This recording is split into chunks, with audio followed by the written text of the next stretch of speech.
धन्यवाद महोदय। प्रश्न त थिएन, अब बनाइयो। र पहिलो प्रश्न के छ भने म चुनावी सरकारको मन्त्री हुँदादेखि नै यो विदेशमा बस्ने नेपालीहरूले अस्तिको फागुन 21 गतेको चुनावमा पनि भोट दिने व्यवस्था मिलाउनु पर्छ भनेर धेरै कराएँ। धेरै कराएँ, विभिन्न राजनीतिक पार्टीहरूको संयुक्त सम्मेलनमा पनि कराएँ, अनि त्यसपछि के अरे क्याबिनेटमा पनि कराएँ, धेरै साथीहरूलाई कराएँ। त्यति बेला गर्ने भन्दै थियो, तर गर्न नसकिने भयो भनियो।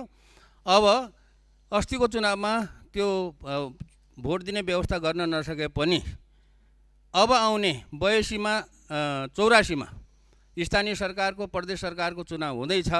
त्यो चुनावमा करिब नेपालीहरू मोटामोटी यति भन्ने त एक्ज्याक्ट डाटा त छैन होला, करिब 30 लाखको वरिपरि नेपालीहरू विदेशमा काम गरिरहेछन् र ती सबै नेपालीहरू चाहिँ भोट दिने उमेर पुगेका नेपालीहरू हुन् र उमेर पुगेर नै काम गर्न गएका हुन्।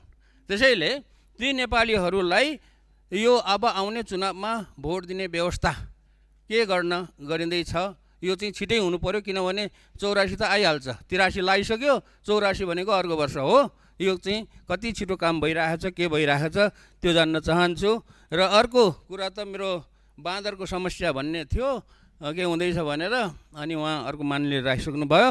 र एउटा कुरा के छ भने यो चाहिँ कम्प्लेन पनि हो, गर्नुपर्ने कुरा चाहिँ के छ त भन्दाखेरि स्थानीय तहमा चाहिँ राजस्व सङ्कलन गर्ने महालेखा नियन्त्रक कार्यालयबाट सूत्र रेभेन्यू भन्ने चाहिँ एउटा सफ्टवेयर राखेको रहेछ। त्यो सफ्टवेयरको धेरै कम्प्लेन आयो,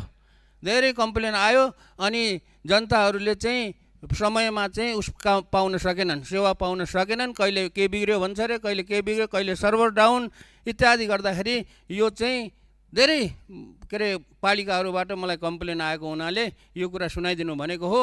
त्यो कुरामा पनि के हुँदैछ, साँच्चीकै भएर कम्प्लेन आएको हो अथवा नभएर कम्प्लेन आएको हो, त्यो कुरा पनि जानकारी दिनु पर्यो। धन्यवाद। सम्माननीय प्रधानमन्त्री।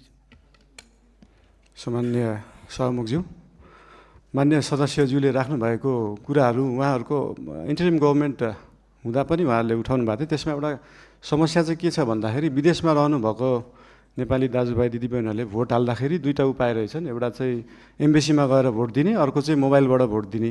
मोबाइलबाट भोट दिँदाखेरि चाहिँ अलिकति इन्फ्लुएन्स हुन सक्ने, किन भन्दाखेरि विदेशमा रहेका नेपालीहरूले भोट दिँदाखेरि कसैको इन्फ्लुएन्समा भोट नदियोस्, स्वतन्त्र रूपमा भोट दिनुपर्छ भन्ने कुराले त्यो त्यति बेला अल्झिएको जस्तो लाग्छ। अब त्यसको लागि एम्बेसीमा गएर भोट दिने कि त्यो प्रविधि मैत्री बनाउने भन्ने कुरा हो।